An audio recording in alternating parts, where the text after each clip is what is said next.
Hello students, welcome to my channel brain booster. आज इस video lecture में I will tell you about the integrated rate equations. So what is the integrated rate equation? In my previous video lectures I told you about the rate of a reaction, how to calculate a rate of reaction. So अगर हम देखें जो rate है, how we are calculating it, अगर हम लोग differential rate equation लिखते हैं, we are simply writing like this. यहाँ पे जो ए है that is our reactant and with respect to time, but it is not easy to find out the rate by this method, because in this method how we are finding instantaneous rate. जो instantaneous rate है, it is always find out by the slope of a tangent at time t in plot concentration versus time. जो हम graph लेते हैं जिसमें हम अपने x axis पे टाइम ले लेते हैं और वाई एक्सिस पे हम कंसंट्रेशन ले लेते हैं, यहाँ पे जब हम इंस्टेंटेनियस रेट फाइंड आउट करते हैं विद रिस्पेक्ट टू रिएक्टेंट, तो यहाँ पे हम जो टेंजेंट बनेगा वहाँ पे हम एक पर्टिकुलर टाइम पे अगर इंस्टेंटेनियस रेट फाइंड आउट करते हैं तो it is not easy to overcome this difficulty. What we are doing, we are integrated the differential rate equation. ये जो मैंने यहाँ लिखा है differential rate equation, जो कि हमारा class 12th chemistry chemical kinetics का सब टॉपिक है, that is the integrated rate equation, जो कि आज का हमारा टॉपिक है, that is the integrated rate law, और आप इसे इंटीग्रेटेड रेट इक्वेशन भी लिख सकते हैं और इंटीग्रेटेड रेट एक्सप्रेशन भी कर सकते हैं, that is the rate expression. ठीक है, और ये हम क्यों निकालते हैं? Because normally what we are doing, अगर हमारा जो रिएक्टेंट है फॉर एग्जांपल ए है और वो किस में कन्वर्ट हो रहा है, पी में, केमिकल काइनेटिक्स पढ़ रहे हैं, we are dealing with the speed of a reaction कि जो हमारा रिएक्शन है वो स्लो है या फास्ट है या वेरी मॉडरेट है। तो हम यहाँ पे अगर ये हमारा रिएक्टेंट है वो पी में कन्वर्ट होते जा रहा है तो डिफरेंशियल रेट इक्वेशन हम इस तरह लिखते हैं। और अगर हमें इंस्टेंटेनियस रेट फाइंड आउट करना है तो वो हम क्या करते हैं, अगर हम कंसंट्रेशन वर्सेस टाइम का प्लॉट बनाते हैं तो स्लोप ऑफ टेंजेंट से हम क्या निकालते हैं, इंस्टेंटेनियस रेट, जो कि बहुत मुश्किल वाला काम है। To overcome this difficulty we are doing the integration to the differential rate equation. किसी का इंटीग्रेशन करते हैं, डिफरेंशियल रेट इक्वेशन का। डिफरेंशियल जो रेट इक्वेशन है, जब हम उसे इंटीग्रेट करते हैं तो हम इसे करने से हम क्या क्या फाइंड आउट कर सकते हैं, we are able to find rate constant, to find rate of a reaction at various time, हर किसी टाइम पे आप रेट फाइंड आउट कर सकते हैं। to find half life, वो टाइम जब हमारा रिएक्टेंट जो वो हाफ रह जाए। एंड ये जो मेथड है, and even by this method we can show relationship between rate and constant and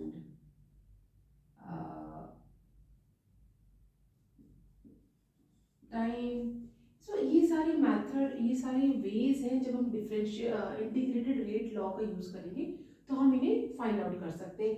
हम इंटीग्रेट करेंगे कैसे, तो और यहाँ पे जो हमारा इंटीग्रेटेड, और one more thing, we can find out the order also, find order of the reaction. हम इंटीग्रेट करके ऑर्डर भी फाइंड आउट कर सकते हैं।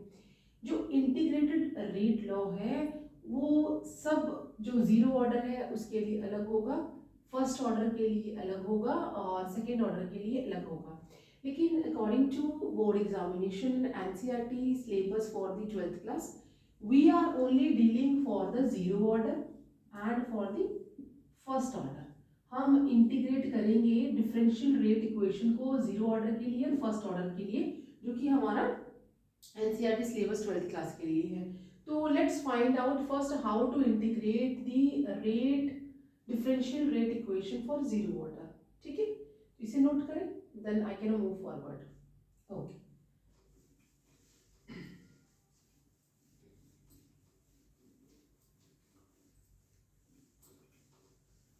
सो अगर हमारा मान लो ये है ए हमारा रिएक्टेंट है and now it is going to be convert into product. हम यहाँ लिख लेते हैं ये क्या है हमारा रिएक्टेंट और ये क्या है हमारा प्रोडक्ट। बुक में आर इंटू पी भी दिया हुआ है, because we are writing rate also with R, तो हम कंफ्यूज ना हो जाए, मैंने सिंपली यहाँ पे ए जो है that is a reactant. Out of 26 alphabet हम किसी भी अल्फाबेट को ले सकते हैं, but don't make a confusion कि हमने ए जो है उसे पी में कन्वर्ट किया। ए रिएक्टेंट है, हम एस भी ले सकते थे, हम टी भी ले सकते थे, बट टी जो है वो टाइप से वेरीफाई हो जाएगा। आप एम भी ले सकते हैं, कोई भी अल्फाबेट आप यूज कर सकते हैं, but for our easiness we are I am here using A. A means reactant और वो किस में कन्वर्ट हो रहा है, पी। आपको एनसीईआरटी बुक में आर भी मिल जाएगा, आर मीन्स रिएक्टेंट और पी मीन्स प्रोडक्ट, तो आप उसे भी ले सकते हैं, ए भी ले सकते हैं फॉर जीरो ऑर्डर। तो जो इंटीग्रेटेड रेट इक्वेशन है वो जीरो ऑर्डर के लिए अलग होगा, फर्स्ट ऑर्डर के लिए अलग होगा।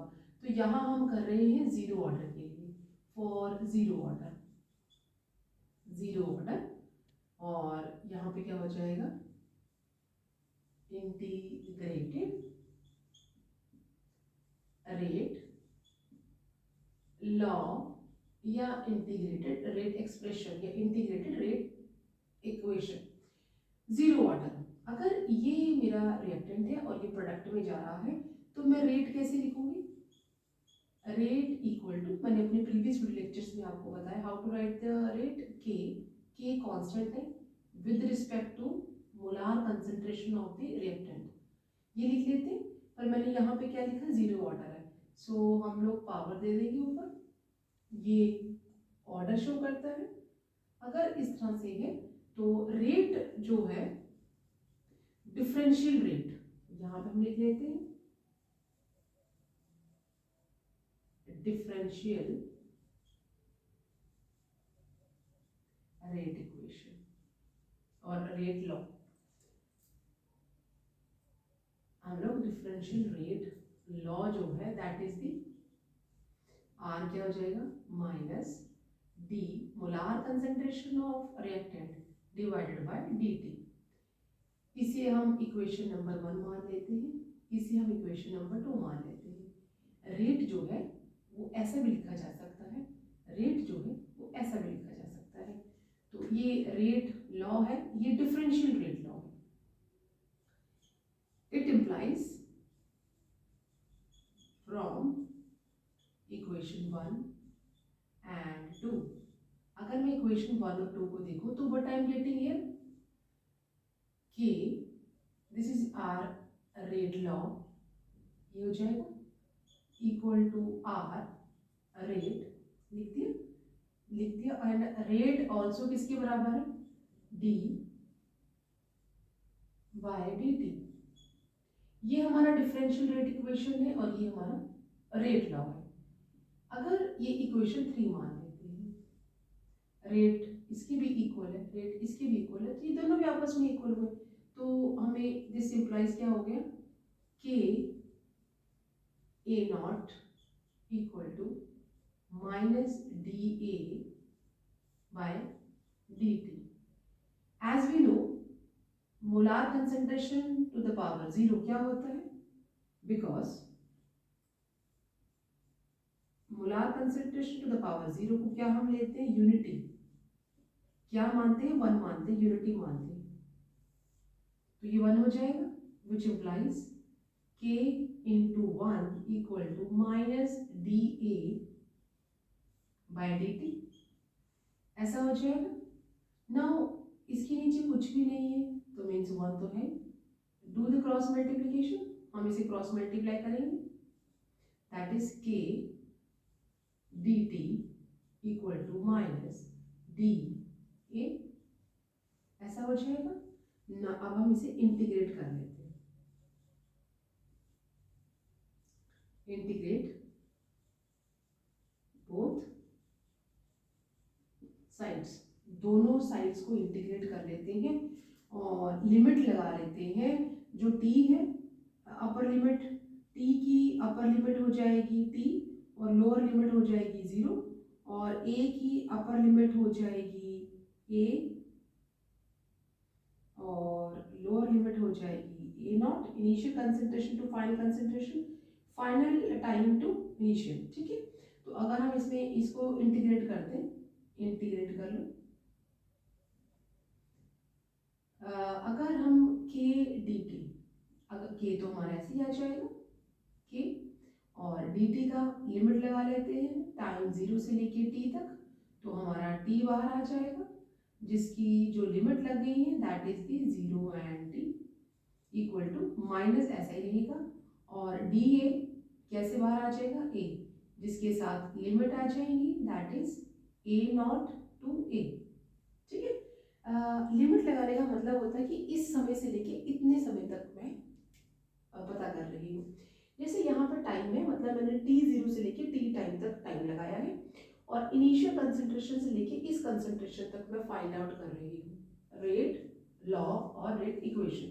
अब हम कैसे इसको किस तरह सॉल्व करेंगे कि ऐसे रहेगा, तो upper limit minus lower limit that is t minus 0 equal to minus a minus a naught, upper limit minus lower limit, और ये माइनस का साइन जो ओवरऑल एंड 0 है तो that doesn't matter, which implies kt equal to minus a, minus और minus plus हो जाएगा a not, और अगर मैं इनका साइन चेंज करूँ, और चेंज नहीं करना मीन्स माइनस प्लस आगे ले माइनस को पीछे कर लो, तो a naught minus a means initial concentration है, तो यहाँ पे व्हाट हम थोड़ा से इधर लिख लेते हैं, हाउ वी आर राइटिंग, यहाँ पे क्या आ गया, यहाँ से हम स्टार्ट कर, डिफरेंशियल जो रेट मैंने किया है हम इसे ऊपर ले लेते हैं यहाँ पे,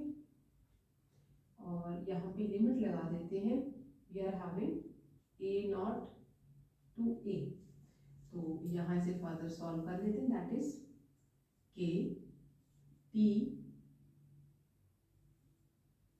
0 to t equal to minus a naught to a, क्योंकि जब हम इंटीग्रेट करते हैं तो dt क्या आता है बाहर, सिर्फ d, क्योंकि हमने इंटीग्रेट कर लिया और लिमिट्स दे दी हैं, तो k that is t upper limit minus lower limit equal to minus upper limit minus lower limit, और ये जो माइनस का साइन है ये दोनों के साथ है, kt equal to minus a plus a naught, minus minus plus हो जाएगा, kt equal to a naught minus a, मैंने इसको पहले लिख दिया है, so k equal to a naught minus a t, ये जो a नॉट है that is a initial concentration, तो मुझे इंटीग्रेट करते हुए रिलेशन मिल गया है रेट कांस्टेंट और इनिशियल कंसंट्रेशन और टाइम के बीच में। तो जब हम इंटीग्रेशन करते हैं, how we can see rate constant is directly proportional to the concentration of the reactant। तो यहाँ पे जो a नॉट है, हम a नॉट को इस तरह में लिख सकते हैं, a और a not that is the initial concentration किसकी, ऑफ रिएक्टेंट, और जो a है दैट इज दी, जो मैंने लिमिट ली थी फाइनल कंसंट्रेशन। तो एज आई जस्ट सेड कि जो हम इंटीग्रेट करते हैं it will give us a relation between constant and concentration. जो डिफरेंशियल रेट इक्वेशन है वो मुझे टाइम और विद रिस्पेक्ट टू कंसंट्रेशन या how rate is depending upon a concentration बताता है। बट डिफरेंस जो हम यहाँ पे इंटीग्रेट कर रहे हैं वो मुझे रेट कांस्टेंट किस तरह से कंसंट्रेशन पे डिपेंड करता है वो भी बता रहा है। तो ये हमारा हो गया, इसे आप तो याद कर लो, आपके बोर्ड एग्जाम्स में अगर क्वेश्चन आता है कि what is the relation between concentration and rate constant for zero order. Zero order के लिए इंटीग्रेटेड रेट लॉ जो है वो अलग होता है, तो इसे नोट करो, that is the zero order integrated rate law और integrated rate equation for zero order. इसे नोट करो, जल्दी से आप इसका स्क्रीनशॉट ले लो so that I can tell you about the half life of the zero order. Screenshot ले लो, okay, ले लिया। So let's begin how to find out the half life for the zero order. Zero order के लिए हम half life कैसे find out करेंगे। जो integrated rate law होती है वो जीरो ऑर्डर के लिए फर्स्ट ऑर्डर के लिए अलग अलग रहेंगी, हाफ लाइफ भी जीरो ऑर्डर के लिए अलग होगी और फर्स्ट ऑर्डर के अलग होगी। इस वीडियो लेक्चर में मैं आपको सिर्फ integrated rate law zero order के लिए बता रही हूँ, जिसमें मैंने रिलेशन यहाँ पे आ गया है रेट कांस्टेंट और कंसंट्रेशन ऑफ रिएक्टेंट के बीच में, ठीक है। और इसी तरह से हम हाफ लाइफ चेक करेंगे जीरो ऑर्डर के लिए। तो अभी हम क्या करेंगे, that is the half life for zero order.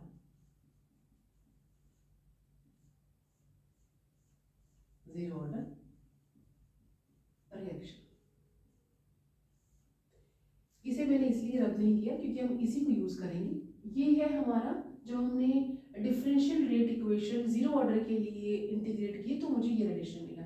इस रिलेशन को हम यहाँ पे लेके आ जाते हैं, वही रिलेशन हमने यहाँ पे लेके आना है और यहाँ पे हम तो लिख लेते हैं what we are having differential जो रेट इक्वेशन है हमारी, दैट इज दी, अगर मैं integrated rate equation for zero order gives, किसके बीच में रिलेशन दे रही है, gives relation between rate constant K and concentration of the reactant। ये मुझे जो रिलेशन दे रहे हैं मैं इसी रिलेशन को यहाँ पे लिख लूंगी, इसी रिलेशन को यहाँ पे लिख लेते हैं K equal to A naught minus A, this bracket shows the molar concentration divided by time, वो जो मैंने अभी फाइंड आउट किया। हम क्या निकालने जा रहे हैं, हाफ लाइफ।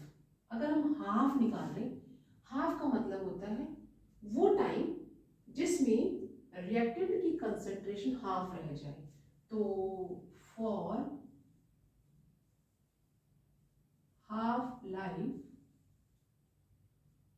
जो A है that would be A not 2, ऐसा आ जाएगा फॉर हाफ लाइफ A। ये वाली कंसंट्रेशन आधी रह जाएगी, उसमें लिखा ही है फॉर हाफ लाइफ, मतलब कि ये जो हमारी फाइनल कंसंट्रेशन है वो हाफ होगी, ठीक है।